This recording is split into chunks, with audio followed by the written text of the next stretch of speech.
du chômage, ceux sur lesquels nous communiquons, sur lesquels l'État communique depuis au moins 20 ans, sont les chiffres du chômage au sens du Bureau international du travail, qui n'ont pas grand-chose à voir en réalité avec le nombre de demandeurs d'emploi inscrits chez Pôle emploi. Votre question me permet de préciser que dans ce cadre-là, nous travaillons avec Pôle emploi, qui donnera France Travail, sur cette question des catégories de demandeurs d'emploi inscrits chez Pôle emploi. Pour une raison assez simple, c'est que 40% des allocataires du RSA seulement sont inscrits chez Pôle emploi aujourd'hui. Ça n'est évidemment pas assez. Mais nous savons aussi que l'inscription de 100% des allocataires chez Pôle emploi se traduira par une nécessité qui est que certains d'entre eux soient inscrits dans des catégories dispensées de recherche d'emploi.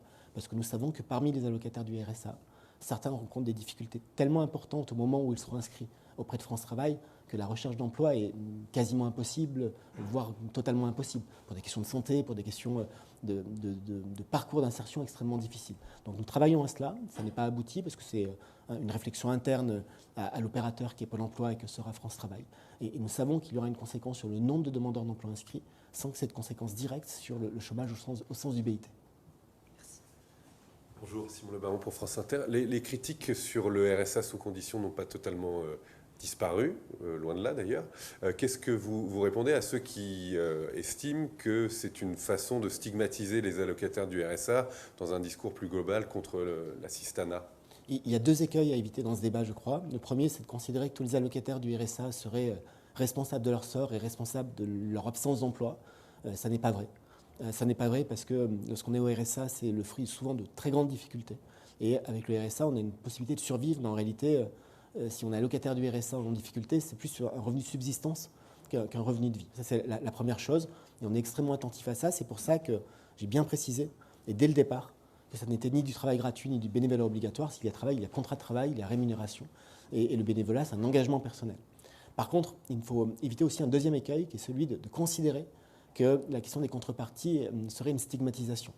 D'abord parce que cette question des contreparties existe depuis 1988, et bien souvent ceux qui portent ce discours aujourd'hui appartiennent à la même famille politique que celle qui a créé le RMI en 1988 avec ce contrat d'engagement réciproque.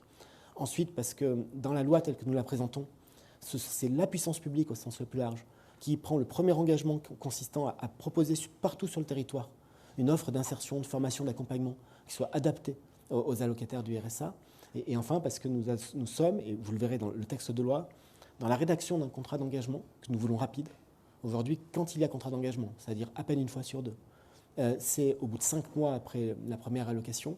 Nous voulons aller beaucoup plus vite, on veut le faire en quelques semaines, avec un diagnostic de la situation sociale et professionnelle, et avec la définition d'un parcours entre le conseiller, les conseillers et l'allocataire du RSA. Et donc on est vraiment sur cette contrepartie-là. La vérité, c'est que la plus grande stigmatisation, c'est de maintenir les personnes dans la précarité.